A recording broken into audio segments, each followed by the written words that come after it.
बिस्मिल्लाहिर्रहमानिर्रहीम। अस्सलाम वालेकुम। शेख फूड जैसे किचन व्लॉग में आप सबका वेलकम। उम्मीद करते हैं कि आप सब खैरियत से होंगे। एक नए व्लॉग में एक नई रेसिपी के साथ और बहुत ही लाजवाब। आज जो हम रेसिपी बनाने जा रहे हैं बहुत ही मज़ेदार छोटा गोश्त और चने की दाल है, जिसको हम मटन भी बोलते हैं। सबसे पहले हमने आधा किलो यहाँ पे मटन लिया। उसके बाद हमने चने की दाल ली थी 250 ग्राम, उसको हमने भिगो के रख दिया। 3 से 4 अदद दरमियानी साइज़ के प्याज लिए, उनको काट लिया। 2 से 3 अदद टमाटर लिए और 3 से 4 सब्ज़ मिर्ची लिए, लहसुन अदरक का पेस्ट लिया।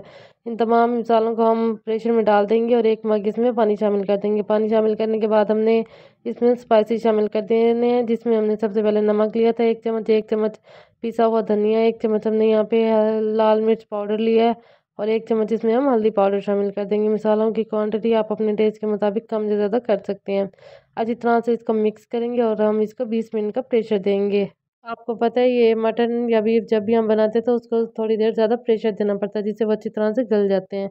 और यहाँ पे 20 मिनट गुजर चुके थे, ये अच्छी तरह से गल चुका था। उसके बाद हम इसमें घी शामिल कर देंगे। 4 चम्मच हमने इसमें घी के शामिल किए हैं। अच्छी तरह से हमने इसको मिक्स कर लिया और मिक्स करने के बाद हम इसकी अच्छी तरह से बुनाई कर लेंगे।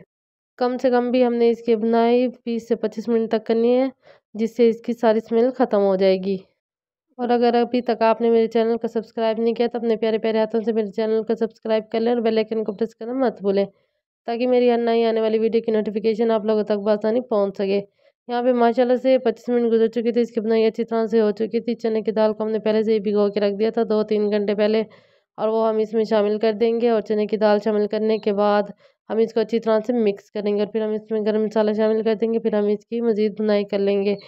आपने याद रखना जब भी हम इसमें चना दाल डालते हैं किसी भी चीज़ में, तो हमने उसको भूनना नहीं होता, अच्छी तरह से मिक्स करना होता है। फिर उसके बाद हमने इसमें पानी शामिल करना होता है, वरना दाल कच्ची रह जाती है। तो अच्छी तरह से हमने इसको मिक्स कर लेना है और उसके बाद फिर हमने इसमें पानी शामिल कर देना है। यहाँ पे हमने आधा मग इसमें पानी का शामिल कर देना है और कम से कम भी हमने इसको 10 मिनट का प्रेशर देना है। उसके बाद हमारा सालन बहुत ही मज़ेदार बन के रेडी हो जाएगा। बिल्कुल ईज़ी तरीके से बनाएँगे और बहुत ही मज़ेदार। यहाँ पे अच्छी तरह से मिक्स हो चुका था, उसके बाद हमने इसको प्रेशर दे दिया है और यहाँ पे माशाल्लाह से सालन हमारा अच्छी तरह से बन के रेडी हो चुका था। इसके ऊपर हमने गरम मसाला छिड़क दिया है और यहाँ पे आप इसकी फाइनल लुक देख सकते हैं, कितनी ज़बरदस्त, बहुत ही लाजवाब जायका। और यहाँ पे अच्छी तरह से बनने के बाद फिर हम इसको एक अलग से प्लेट में निकाल लेंगे और मैं आप सबको दिखाती हूँ कितनी ज़बरदस्त इसकी लुक, बहुत ही लाजवाब जायका। लास्ट में हम इसके ऊपर सब्ज़ धनिया डाल देंगे, जिससे इसकी लुक बहुत ही ज़बरदस्त। अगर रेसिपी पसंद आई है तो आपने मेरे चैनल को सब्सक्राइब कर देना है और एक प्यारा सा कमेंट भी कर देना है और लाइक भी कर देना वीडियो को। इंशाल्लाह कल मिलेंगे एक नए व्लॉग में एक नई रेसिपी के साथ। अल्लाह हाफिज़।